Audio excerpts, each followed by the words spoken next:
Halo pemirsa dimanapun Anda berada, kembali lagi dengan saya, Ratu Rati Rawesi, di Dialog Spesial Tegar TV. Pemilihan kepala daerah khususnya Kabupaten Lampung Tengah akan dilaksanakan di bulan November 2024 mendatang. Hal ini akan kita bahas tuntas bersama narasumber kita yang luar biasa pada hari ini, yaitu Bapak Sumarsono. Halo Bapak. Oke, beliau adalah Ketua DPRD Kabupaten Lampung Tengah sekaligus Ketua DPC PDIP Perjuangan. Ya. Halo Bapak, apa kabar? Baik tuh, gimana kabarmu? Sehat? Alhamdulillah sehat Bapak, ya ampun ramah sekali ya pemirsa ya. Saya disapa balik ini. Oke Pak, kita Pak Sumarsono sebelumnya kabarnya kan sudah baik nih Pak. Kegiatan-kegiatan saat ini lagi apa aja nih Pak? Biasa, sore hari kita biasanya ya ke sawah, ke ladang, kolam, dan lain sebagainya ya. Kalau lagi longgar. Di samping ya tetaplah sama masyarakat dan lain sebagainya itu tetap seperti biasa.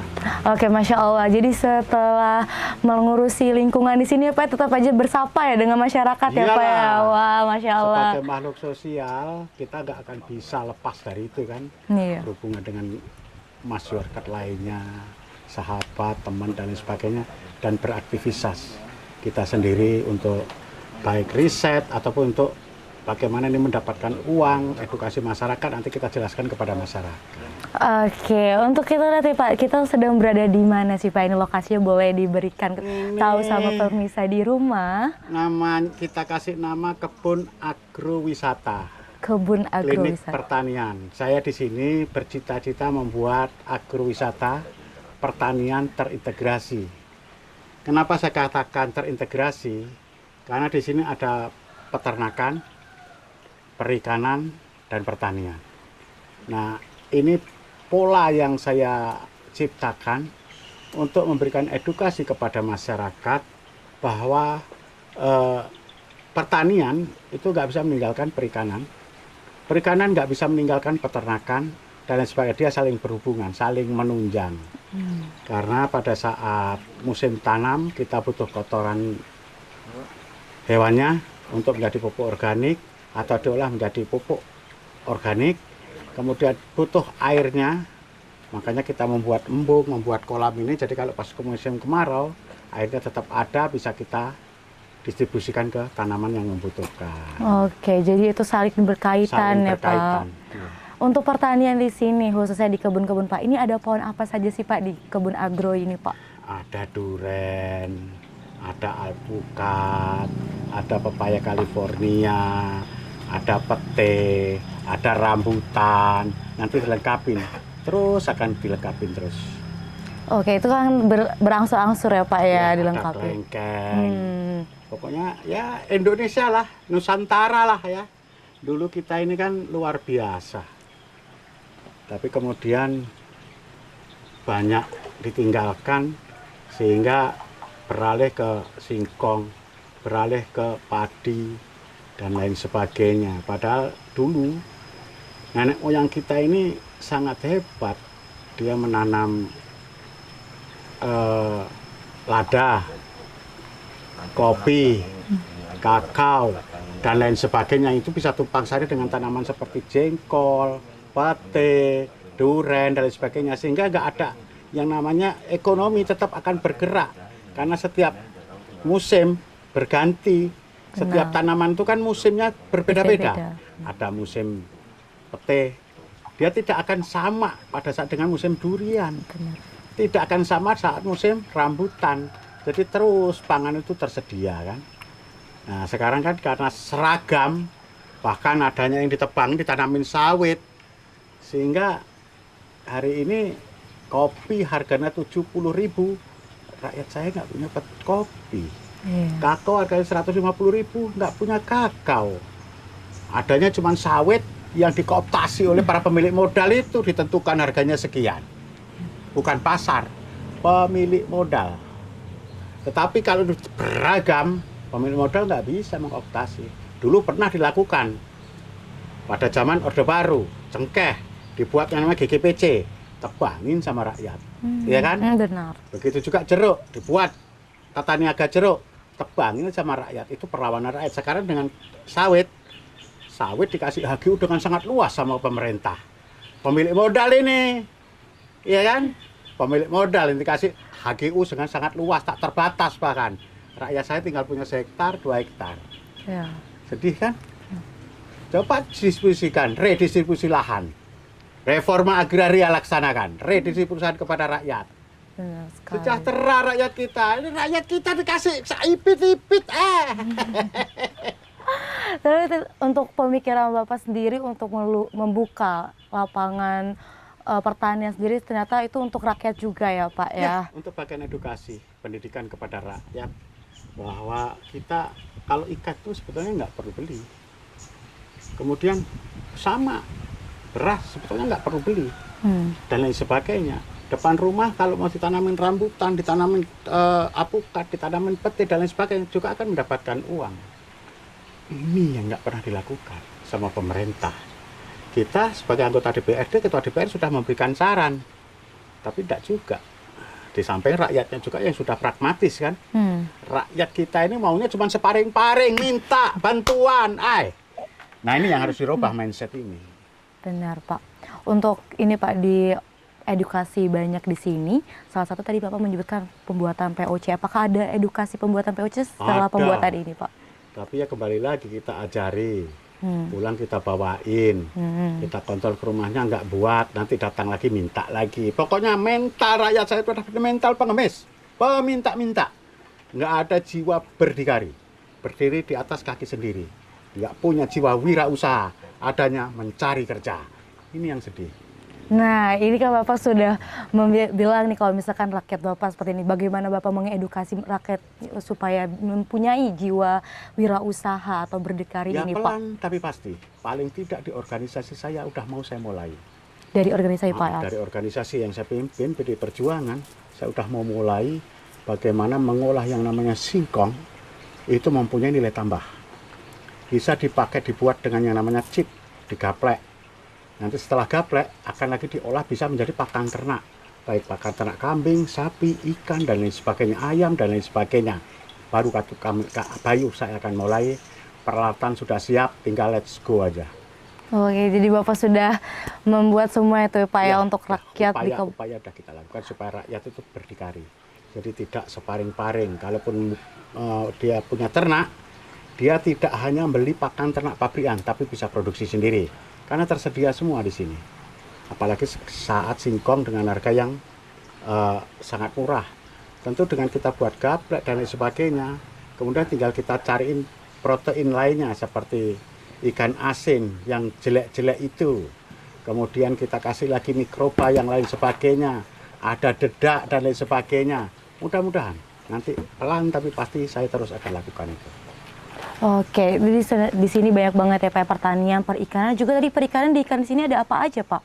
Ini ada lele, ini isinya 20.000. 20.000. Ini patin 25.000. Yang di sana juga patin ada sekitar 10.000. Yang di sana nila sama gurame ada 5.000. Oh, banyak sekali ya Pak ya jenis ikan di sini ya Pak ya. Sebenarnya Ratu ingin bertanya lagi sih Pak seputar di sini ya Pak ya, lingkungan di sini. Tapi kita akan jeda ya Pak, jeda terlebih dahulu. Ya pemirsa di rumah, kita akan kembali lagi setelah jeda pariwara berikut ini.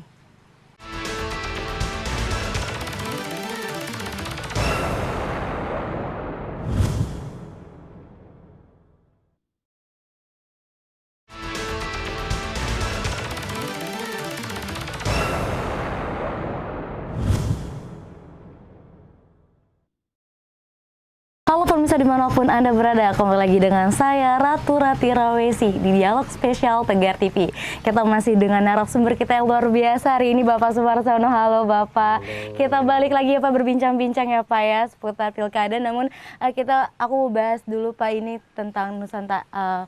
Wawasan di sini dulu ya Pak ya. Tadi ada perikanan juga ada, pertanian ada, dan ada peternakan. Peternakan apa Pak yang akan ada di agrowisata ini Pak? Di kepala saya di sini akan ada bebek, ada kambing, bahkan di rancangan saya termasuk sapi. Nah di situ juga sama, walaupun sedikit-sedikit apa 10 apa 20 kan nanti kita isi bebek yang terutama karena saya berkeinginan karena bebek itu kan menghasilkan telur bisa juga untuk pedaging, sehingga karena harganya murah untuk cadangan protein anak-anak kita supaya tidak stunting, Iya, benar. ya kan? Nah, di Lampung Tengah ini kan anak-anak kan jumlahnya sangat banyak, artinya membutuhkan kita harus juga menyiapkan hal-hal seperti itu. Benar, Pak. Bisa dibuat telur asin atau dijual seperti itu aja kan. Nah, harapan saya seperti itu, sama dengan kolam kita menyiapkan ikan aja kan kadang-kadang kita harus datangkan dari Jawa sana kan karena kurang di sini dan lain sebagainya. Nah, ini bagian daripada menyiapkan itu. Oke, jadi ini ternyata peternakan, pertanian, dan perikanan sangat lengkap di sini dan mengedukasi khususnya di warga Kabupaten Lampung Tengah ya Pak. Bapak persiapkan itu semua untuk rakyat ya Pak ya. Masya Allah. Oke, kita Pak ingin bertanya, bentar lagi kan kita akan melakukan pilkada Pak di Kabupaten Lampung Tengah ini ya Pak ya. Ada momen pilkada nasional serentak secara nasional. Iya, di bulan November tuh bulan Pak. November. Oke, itu untuk partai fraksi PDIP sendiri sudah persiapan sampai mana Pak? PDI Perjuangan sudah melakukan penjaringan dan penyaringan, dan pada saat pendaftaran di DPC itu yang mendaftar ada 5 orang, yang mengambil beras 7, tapi yang mengembalikan 5. 5 kemudian kita serahkan ke DPD untuk dilakukan penyaringan, artinya yang serius siapa dan lain sebagainya. Nah, dari situ nanti kita akan komunikasi dengan partai lain, tokoh-tokoh lain. Ada kan otak-atik tokoh kan bisa. Ada otak-atik tokoh dan lain sebagainya. Di PD Perjuangan yang sudah mendaftar adalah Pak Musa Ahmad, Maksum Ansori, saya sendiri, dan Ruli Agung. Ada 4 yang sudah ada di radar di DPD. Kemarin juga sudah dibahas. Tapi itu tidak menutup kemungkinan kemudian karena kami tidak mencukupi untuk mengusung sendiri, kami juga akan berkoalisi dengan partai lain. Partai apa tuh Pak kalau misalkan berkoalisi PDIP sendiri Pak? PDI hanya dapat 5 kursi. Untuk mencalonkan itu harus 10 kursi. Sementara di Lampung Tengah ini Partai Golongan Karya mendapatkan 13, kemudian Gerindra mendapatkan 9, PKB mendapatkan 8, PDI Perjuangan 5, PKS mendapat 5, Nasdem mendapat 4, PAN mendapat 3. Nah, artinya kemungkinan akan ada beberapa calon kan. Golkar bisa mencalonkan sendiri kan. Kemudian PDI, Gerindra juga belum bisa mencalonkan sendiri karena hanya 9. Sementara batas ambang batas untuk pencalonan adalah 20% dari kursi yang ada di DPRD, artinya 10. Gerindra harus berkoalisi. PKB juga harus berkoalisi. PDI harus berkoalisi dengan yang lainnya juga. Saya juga melakukan pendaftaran ke partai yang lain, ke PKS, juga ke Demokrat juga kan, ke Nasdem juga. Artinya masih terbuka semua ini. Belum ada satupun calon kepala daerah di Kabupaten Lampung Tengah yang sudah pasti mendapatkan rekomendasi dan bisa mencalonkan. Karena sekarang ini masih sama taraf komunikasi antar calon, antar tokoh dan lain sebagainya. Jadi semua masih sangat dinamis. Oke, masih didiskusikan juga ya. Sangat dinamis. Oke, untuk Bapak kan salah satu yang sudah mencalonkan diri sebagai kepala daerah di Kabupaten Lampung Tengah. Dari Bapak sendiri sudah melakukan persiapan apa saja Pak selama ini Pak? Ya, kalau saya kan karena belum cukup, saya komunikasi. Kebetulan tadi saya komunikasi dengan Ibu Mardiana. Bu Mardiana. Saya juga udah komunikasi dengan Pak Musa Ahmad. Ya. Karena kita kan harus berkomunikasi dengan banyak segala kemungkinan. Politik ini kan dinamis. Kecuali udah hari H, udah penutupan, baru bisa dikatakan oke. Tadi Pak Bu Mardiana datang ke rumah, menanyakan kemungkinan, kesiapan, dan lain sebagainya. Ya saya bilang siap saja. Kenapa tidak? Biar banyak pilihan toh tokoh masyarakat ini. Masyarakat ini kan harus disodorkan tokoh-tokoh yang kredibel, yang baik. Baik menurut saya kan belum tentu baik menurut Ratu. Iya. Kata Ratu baik, belum tentu kata saya baik. Nah, masyarakat makanya harus ada 3-4 calon kalau bisa kan, sehingga masyarakat punya pilihan. Dan partai politik kan semua punya kader. Masa ya partai nggak bisa meneropong orang ini baik dan tidak. Baiknya semu, baiknya ica-ica, baiknya pakai air mata buaya, kan ada. Nah, melihat contoh seseorang tuh baik dan tidak, beri dia kekuasaan. Berubah nggak dia pas saat berkuasa? Benar sekali. Baik, woi, banyak benar orang mengaku baik. Kasih dia kekuasaan. Pada saat dia punya kekuasaan, punya kewenangan, berubah nggak dia? Makannya berubah nggak? Cara berpakaian berubah nggak? Cara ngomongnya berubah nggak? Nah, ini yang harus dinilai sama masyarakat. Jangan hanya yang ngasih duit. Masa ya badan cuma dihargai dengan duit 50, 100 ribu selesai. Benar. Sementara besok minta dilayani lagi sama pemerintah, sama pemimpinnya. Kan kurang ajar rakyat yang seperti itu kan? Nah, pilihlah pemimpin-pemimpin yang betul-betul memikirkan rakyatnya. Karena kalau hanya untuk pulang itu, bab mudah amat. APBD Kabupaten Lampung Tengah 2,7 triliun. Untuk belanja pegawai kurang lebih 67%. Berarti untuk belanja barang dan modal kisarannya ada 500 miliar. 500 miliar, mulangin itu gampang bener kalau korupsi. Minta setoran proyek. Selesai. Iya kan? Iya, Pak. Akhirnya apa? Periksa orang karena setoran proyek. Pusing, nggak bisa tidur. Benar sekali, Pak. Untuk Bapak sendiri, Pak, untuk mensosialisasikan kepada masyarakat atau rakyat khususnya di Kabupaten Lampung Tengah supaya memilih calon yang benar gitu, seperti apa, Pak? Yang bisa melalui Facebook, Oke. bisa melalui TikTok, bisa wawancara seperti sama Ratu, sama media cetak maupun elektronik, langsung aja. Kalau kita memang nggak ngapa-ngapain, apa yang ditakutkan? Takut kok sama manusia, takut tuh sama Allah. Benar. Takut tuh sama Tuhan. Dicatat sama Rokib dan Atid. Itu tuh. Jadi itu ya Pak ya, tips and triknya Iya, supaya santai aja. santai aja gitu ya Pak ya. Supaya rakyat itu merasa mengetahui bagaimana pemimpin yang cocok untuk memimpin di Kabupaten Lampung Tengah ini ya Pak ya. Iya. Karena pada saat dia sudah menjadi pemimpin, dia memiliki tugas pokok dan fungsi. Pemimpin itu sebetulnya tugasnya hanya 3. Mencerdaskan kehidupan bangsa, mengentaskan kemiskinan. Iya kan? Benar. Sukses dan tidak seorang pemimpin itu hanya 3 itu. Indeks pembangunan manusia, bagaimana dengan stunting, ya kan? Benar. Sudah itu indeks pembangunan manusia. Miskin, ada standarnya. Turun nggak persentasenya? Ya kan? Indeks pembangunan manusia. Berapa anak-anak didik, anak-anak kita yang lulus SD, SMP, dan SMA. Kemudian stunting. Kalau dia stunting, sudah dipastikan rakyat ini nggak sejahtera. Benar. Karena dia stunting, kecil seperti Ratu ini, kecilnya kurang makan. Kurang gizi dan protein. Ya kan itu? Ya, maaf loh tuh ya, saya pakai contoh ya. Iya Pak. Sementara kalau dia cukup, seperti itu, tinggi besar kan. Itu tapi bukan katakan yang geragas loh ya. Kalau cukup protein dan vitamin.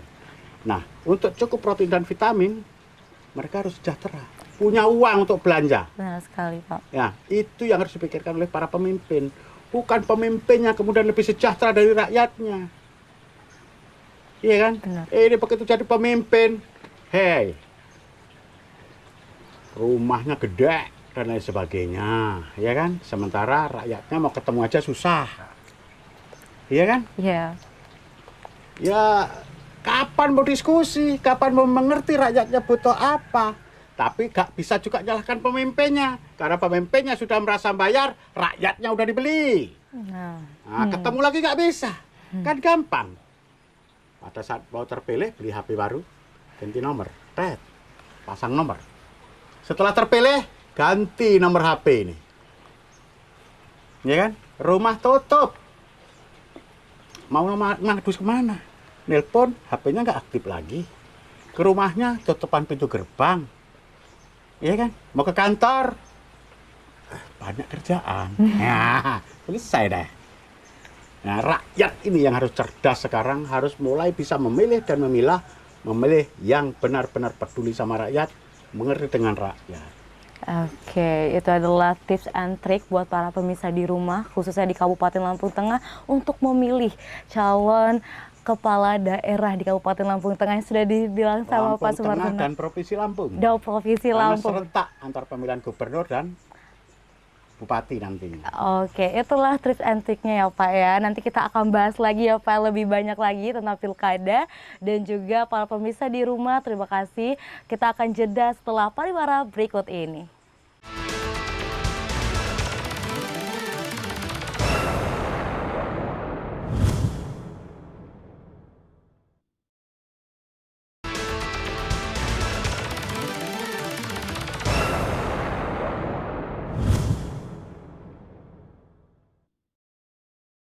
Halo pemirsa dimanapun Anda berada, kembali lagi dengan saya Ratu Rati Rawesi di Dialog Spesial Tegar TV.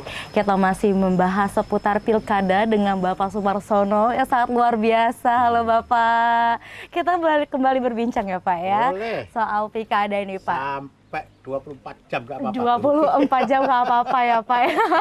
Ini khusus masyarakat di Kabupaten Lampung Tengah dan seluruh di Provinsi Lampung pemirsa. Kita masih bahas tentang pilkada Pak. Tadi kan Bapak sudah berbicara ciri-ciri kepala daerah atau pemimpin yang harus dipilih dan juga mindset dari masyarakat ternyata belum berubah ya Pak ya. Tadi juga Bapak sudah memberikan edukasi atau tips and trick untuk para masyarakat di rumah supaya memilih pemimpin yang baik. Nah, selanjutnya nih Pak, untuk Partai PDIP sendiri sudah konsolidasi dengan partai mana saja Pak sejauh ini? Ya, saya sudah juga konsolidasi, sudah telepon sana telepon sini, ketemu sana sini ya. Cuman yang nggak bisa kita sampaikan. Oh, iya. Ini salah satu strategi tuh. Strategi ya. Strategi kita publish bocor kemana-mana nanti. Politik ini kan boleh dibilang kejam. Politik ini kejam kan. Pagi A, besok boleh B. Dengan trik dan intrik tadi kan. Dengan janji-janji yang kadang-kadang palsu kan.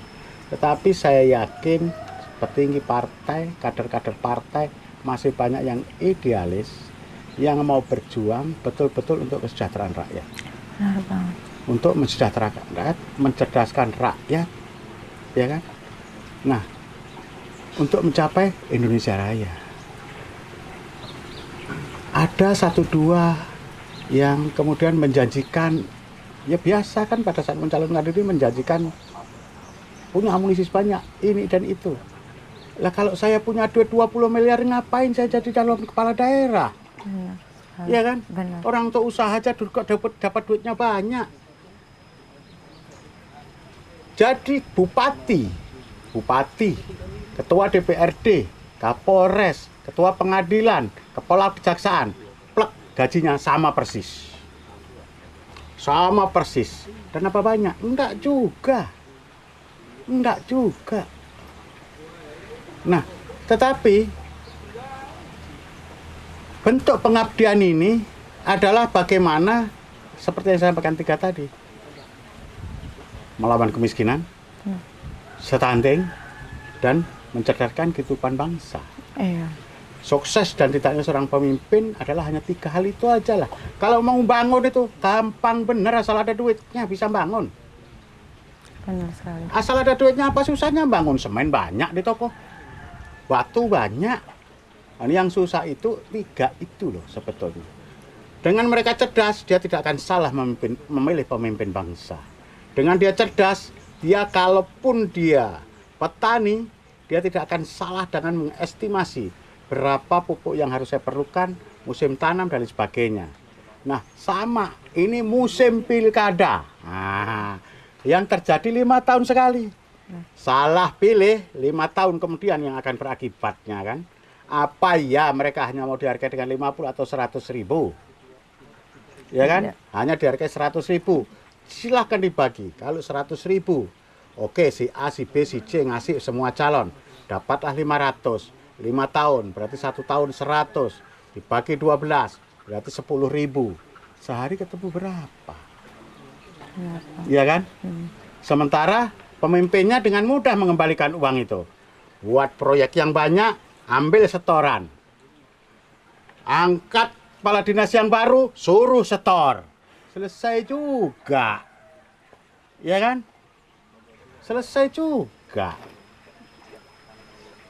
Terus Pak, Untuk Bapak tadi kan sudah berbicara tentang kemiskinan, memberantas kemiskinan di Kabupaten Lampung Tengah ini, dan juga mengedukasi tentang stunting. Selain menjaring dengan media sosial, tidak semua masyarakat mempunyai media sosial, betul Pak. Nah, bagaimana Bapak untuk menjaring masyarakat yang di Kabupaten Lampung Tengah ini, Pak? Saya memiliki sebuah partai yang memberikan anggota sampai ke anak ranting.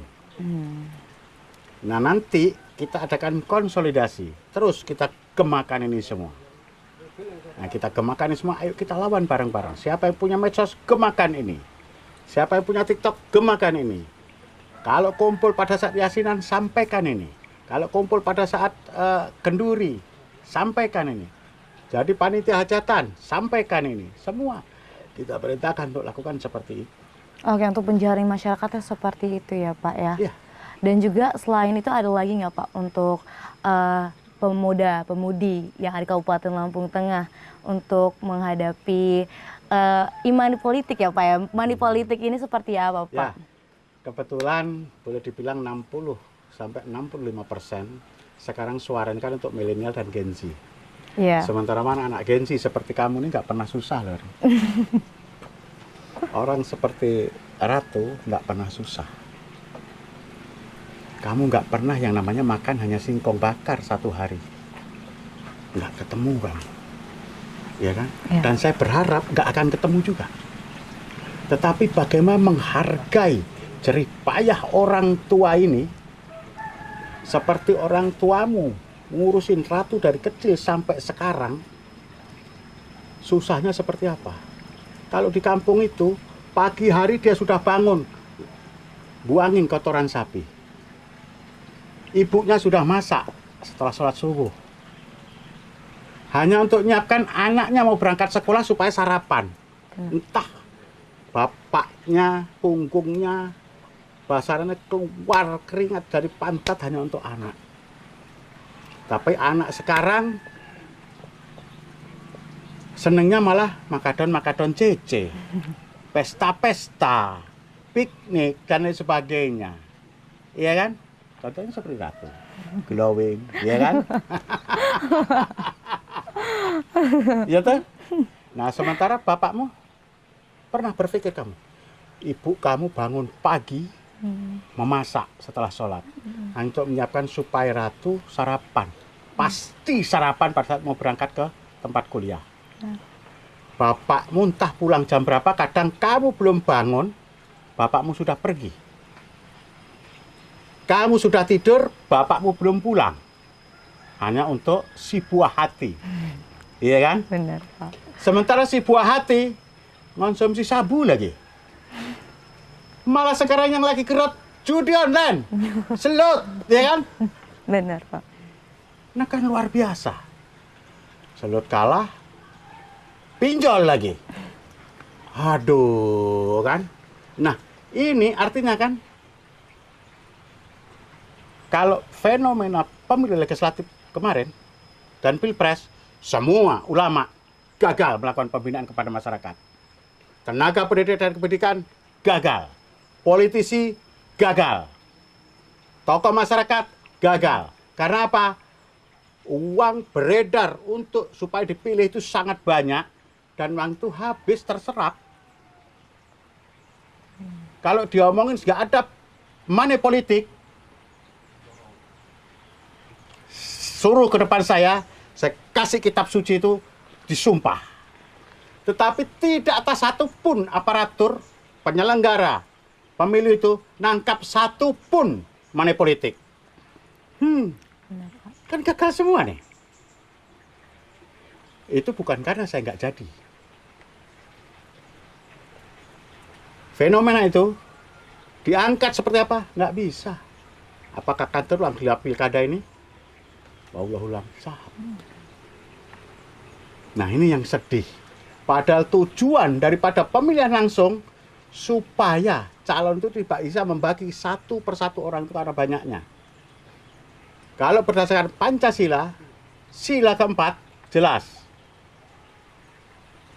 Perwakilan. Presiden dipilih DPR MPR.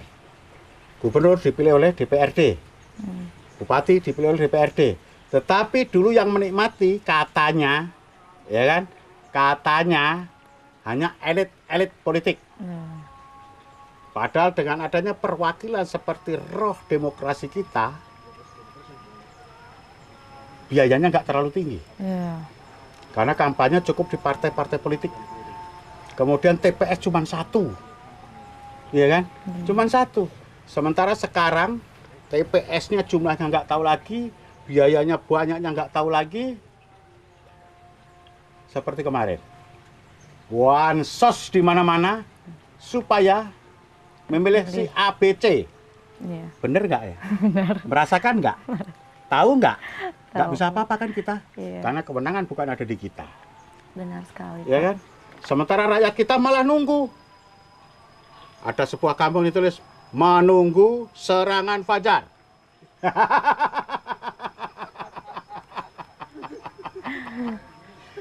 Bahkan ada juga masyarakat yang justru datang berbondong-bondong, si A yang bagi duit,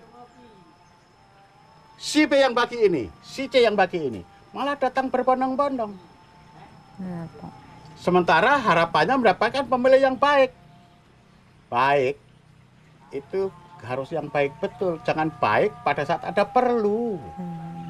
Yang baik betul, jadi dengan segala situasi dia tetap baik, memberikan solusi. Kalau orang baik, ya tentu duitnya nggak banyak tuh. Iya. Duitnya nggak, alah kalau orang baik ya nggak banyak lah. Orang ngerti orang susah tuh kita pasti kasih duit. Kita panen padi nggak mungkin kita makan sendiri, kita kasih anak yatim, janda tua. Kalau janda muda urusannya beda kan. Cukup WA-nya aja. Kalau janda tua ya harus kita santunin kan gitu. Iya, benar. Dari jawaban Pak Sumarsono sangat mewakili ya Pak ya. Dan juga kita sudah melihat jawaban-jawaban dari Pak Sumarsono yang sangat sederhana dan juga tips and trik untuk memilih kepala daerah khususnya di Kabupaten Lampung Tengah sudah tergambar. Semoga pemirsa di rumah sudah tergambar ya Pak ya bagaimana memilih pemimpin yang baik. Sebelum kita tutup, kita akan memberikan Pak Sumarsono untuk memberikan closing statement kepada pemirsa yang di rumah. Silakan Baik, Pak. Terima kasih Ratu. Para pemirsa yang berbahagia, tidak lama lagi akan ada momen yang namanya pilkada. Pilkada ini akan menentukan kesejahteraan seluruh rakyat Lampung Tengah, kecerdasan seluruh rakyat Lampung Tengah 5 tahun ke depan. Hati-hati dalam menentukan pemimpin, jangan salah pilih. Pilih, pilih, pilih, pilih, baru tentukan pilihan betul. Track record, perhatikan. Melihat seseorang itu baik ini tidak pada saat dia berkuasa. Pada saat dia berkuasa, dia berhasil dengan program-programnya, maka dia akan menjadi orang baik. Dia tidak berubah, maka dia adalah orang baik, dan lain sebagainya. Hati-hati, karena akan menentukan masa depan Lampung Tengah dan Provinsi Lampung 5 tahun ke depan. Oke, baik pemirsa di rumah, itulah perbincangan kita hari ini bersama Bapak Sumarsono yang merupakan Ketua DPRD Kabupaten Lampung Tengah dan juga Ketua DPC PDIP Perjuangan ya Pak ya. Ya terima kasih pemirsa, terima kasih sudah menonton Dialog Spesial di Tegar TV. Saya Ratu Rati Rawesi, pamit undur diri.